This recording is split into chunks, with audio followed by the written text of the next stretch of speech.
usa sa mga kinaiya aning mga dautan o kinaiya siyawa, mamasangil gid na siya. Gabantay mo kana bang mga makasaha ba, ipasangil na nila ngadto sa waysa ang ilang sala. Mao na si Hesus nga Ginoo way sala, ginganlan sa mga makasasala o yawa. Tigilingay mong tupad ing na yawa ka, ing na pangutan ba, ing na yawa ka, sugot mo ganlag yawa, di mo sugot pero naamoy sa mga buangon ta na ganitay sa pasabot, giyawaan ta, napildi ta siyawa, gipuy-an ta siyawa nya. Kung atong biyaan ang sala, mao nang panahon nga naanatay Ginoo. Muna si Hesus pag-anhis kalibutan, iyang gipapahawa ang mga yawa gikan sa mga giyawaan. Dili lang kadtong giyawaan nga mag syagit-syagit, magkusgan kaayo, magbuwa pang bakba, kung dili ang mga tao ba nga naay yawa sa ilang kasing-kasing tungod kay misalig sa gahom sa tao, dili sa gahom sa Dios.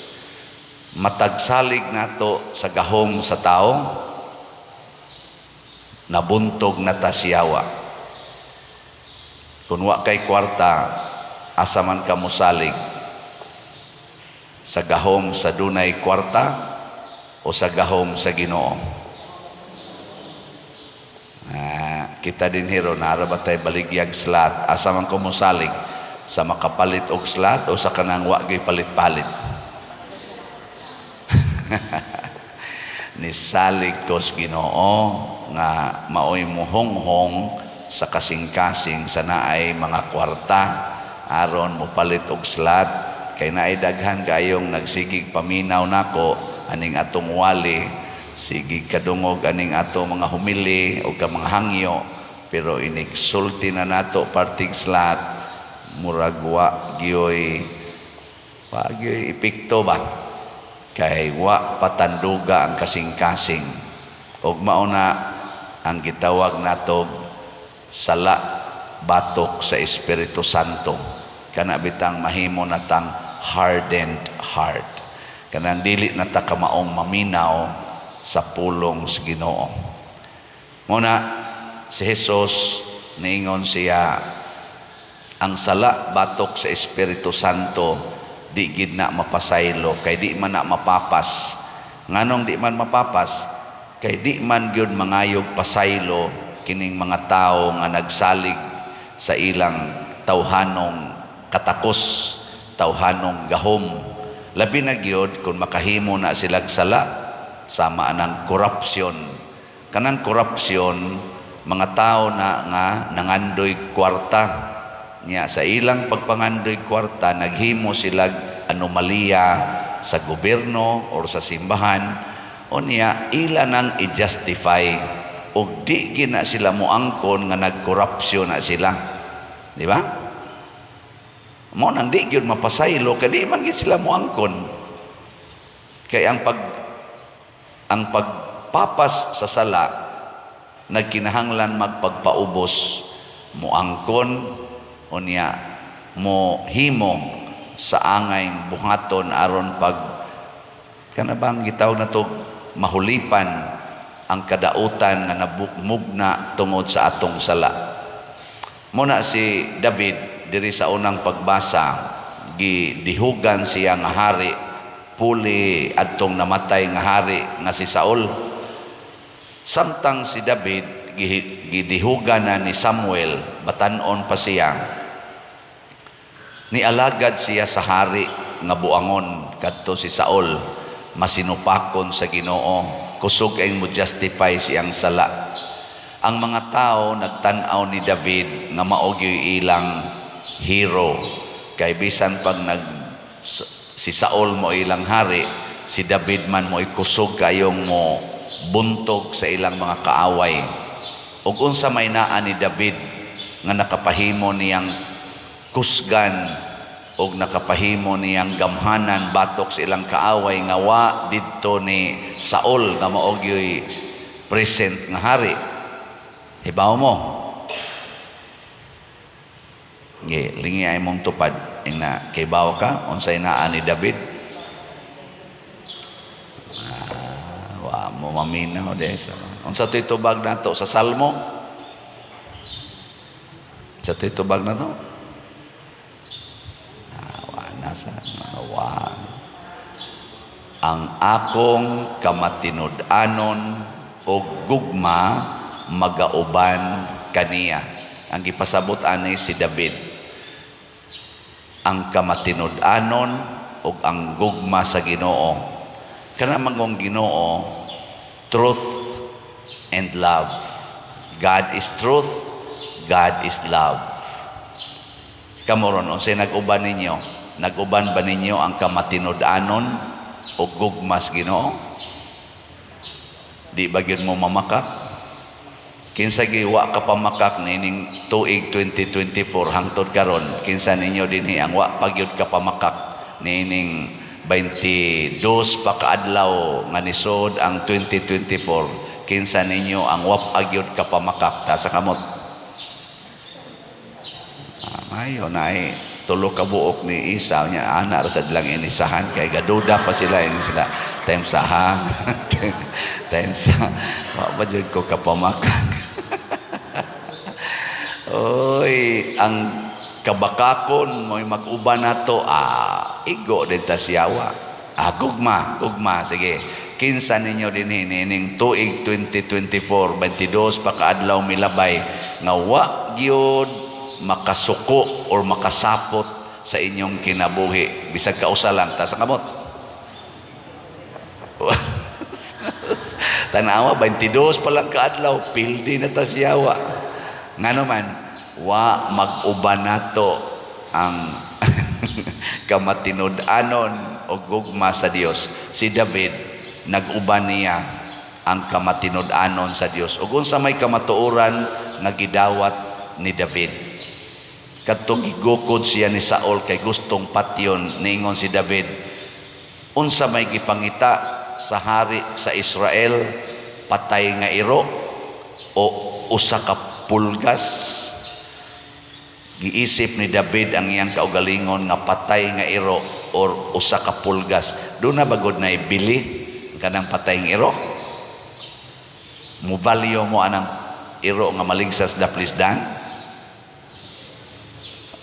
Uy.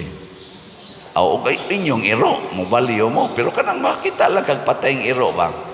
Uy, moingon ka hipusa na, ilabay na, ilubong na. Ana. Pulgas, kanang pulgas ero, kailan mo ng pulgas ero? Kakita kag pulgas, bigo, hala ka nindot sa pulgas mo, ana day ka. Uy, imo nang hapak dayon na. Pulgas. Ana dayon. Maunay pagtan-aw ni David sa iyang kaugalingon. Why bili?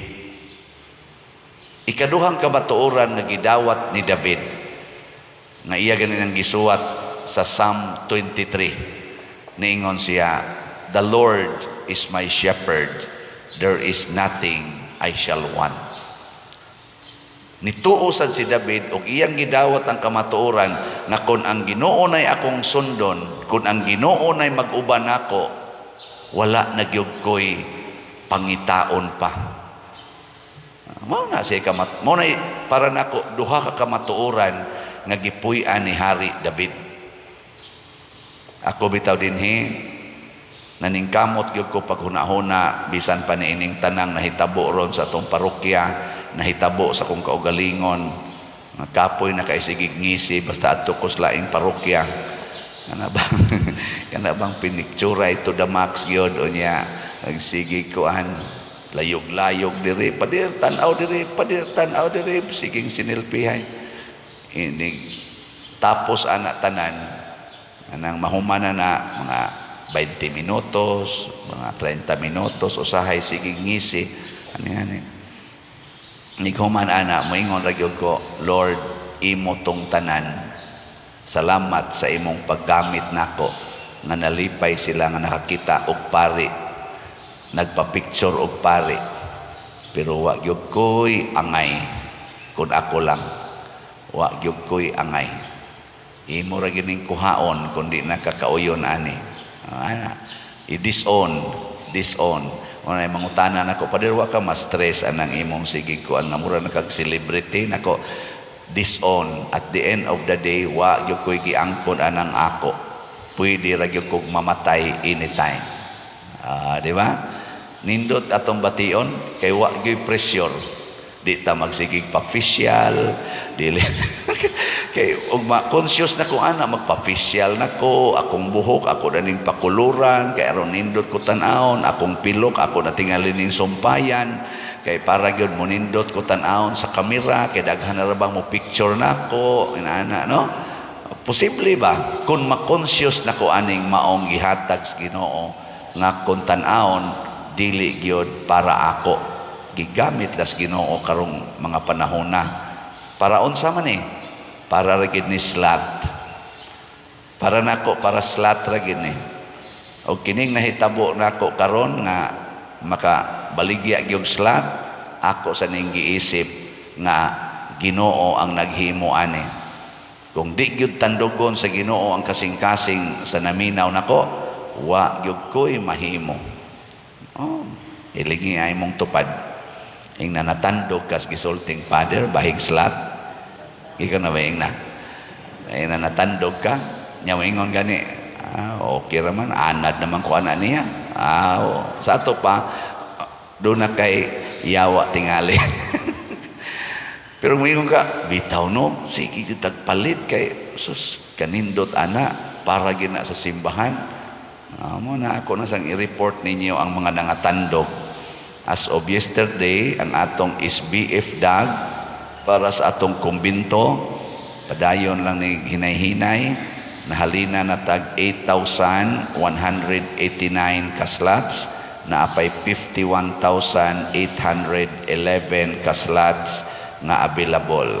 Atong pakpakan ang namalit niini. Salamat kayo. Salamat nga nagpatandog mo sa Ginoo.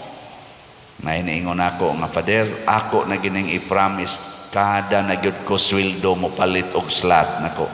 Biliba nako ani niya. Hinaot untang panalangina ni Siyas Ginoo. Nga sa ini text nako, Pader, unsaon ba nako pagpalit og slot nga nagkadako maning akong mga utang. Nako kani murag di lang kumutubag ani basig ingnon hinuon ko nga bayri Pader bi akong utang. Pero ningon bitaw ko niya, ayaw na gyud pangutang.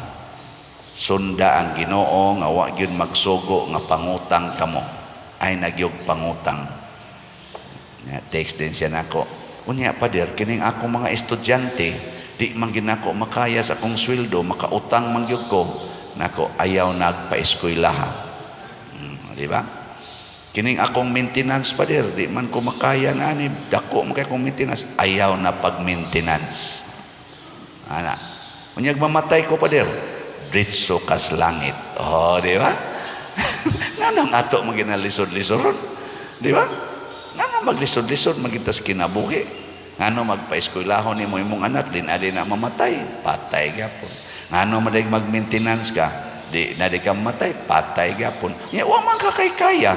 Nga imo maginang buhaton, aron lang jud ka makautang, aron lang jud ka makahatag og problema sa imong isig katao. Di ba? Maghatag-hatag lang yung kang problema si mo si katao. Muna ako, sige lang kita din higbaligyag slot kaya di man ni utang. Anara ninyong mamalit sad mo kaya ang Ginoo raman sa muhimo ni ana.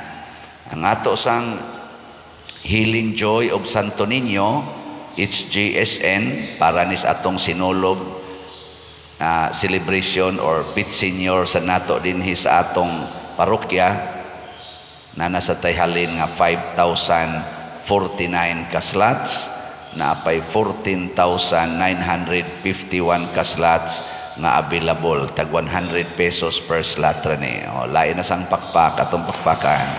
Salamat kayo.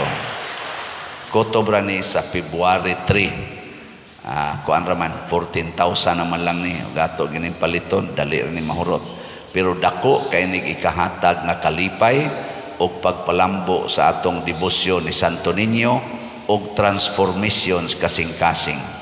Tiaw ba na ninyo kung moapil mo sa atong motorcade sugod karong Huwebes ba ini kagabi apil mo sa motorcade human sa misa. Alas 6 man atong misa dinhin, nobina mas human sa misa mag-motorcade ta. Makakita mo 34 kakapilya nga magsigig sayaw sinulog sud sa siyam ka gabi. Oh, malipay. Tan-aw magay mo atong usara ka kuan, usara ka adlaw, hago magitap kani siyam ka gabi. Unsa man ang ilang sinulog, ato nang gikontes-kontes pero opportunity sana sa pagsakripisyo o pagampo sa Ginoo kay ang ilang litukon o ang ilang sayawon para man sa Ginoo nga si Santo Niño. Siyam kagabi nga magsigi og petisyon mga pagampo ngadto sa Ginoo kun himuon is kinasing-kasing sa mga nangapil ani pastilan dako ang grasya nilang madawat. Kita sad nga mag-motorcade nga magtuyok sakripisyo sad na kinahanglan sa inyong motor o inyong sakyanan nindot sa kondisyon ha kay masakripisyo po tayo lisod-lisod ra basang daan ngadto ana sakripisyo sad na daghan sa tagrasyang madawat ni ana nya ini kapit sa 3 atong pista na gyud ang atong 5 ka barangay muhimo sa ilasang kompetisyon. Akong nadunggan, sige na sila practice karon kada gabi, sige practice. Sakripisyo gyapon na. Tingali tungod sa kontes-kontes pero ang atong tumong nga magsigig mention anang Viva Pit Senyor, siging sayaw ni Senyor Santo Niño, musud unta nas kasing-kasing nga atong sayawan ang Ginoo tungod kay daghang mga butang nga iyang gihatag nato. Gugma kini. Gugma sa Ginoo kay batubalani sa gugma si Santo Niño. Mao na siya ang kamatinud-anon ug ang gugma sa Dios mag-uban nato pildi ginang yawa. Ngano man ang yawa dili matinud-anon bakakon butangan na nimo kamatuoran ang yawa musibat na. Ang yawa dili mahigugmaon pagarbuhon butangan na ni gugma ang yawa mamatay na musibat na. Mauda na ka ng pamilya gubot ka istanan ako din ang ingnon kinsa man ninyo'y willing nga muhigugma ninyong tanan. Mingo ditong asawa ako pader muhigugma gyud ko sa akong bana nga nangabit og palahubog og ning akong mga anak nga nisuyop antuson kunin ako congratulations musugod na ng kalinaw dinis inyong balay. Ikaw mao'y agianan sa gahom sa Ginoo. Kana ra man gyud. Ana ra gyud. Nindot man sanang magpa-deliverance ka, magpaana-ana ka tubig, mobindisyon man sad mi ana, pero di gid na mulungtad kung wa gi usa diha nga gustong ubanan sa kamatinud-anon o gugma sa Ginoo. Naa diha ang kusog, naa diha ang gahom nga makahingilig yawa. Si David giubanan niining maong kamatuoran o gugma. Ang mga santos samang San Vicente Ferrer giubanan sad ani. Sige lingia imong tupad ingna gusto kang ubanan sa kamatuoran o gugma ay nako no. Sugod karon din ata mamakak din ata masuko. Di ba? Sige nindog na ta katong gustong ubanan.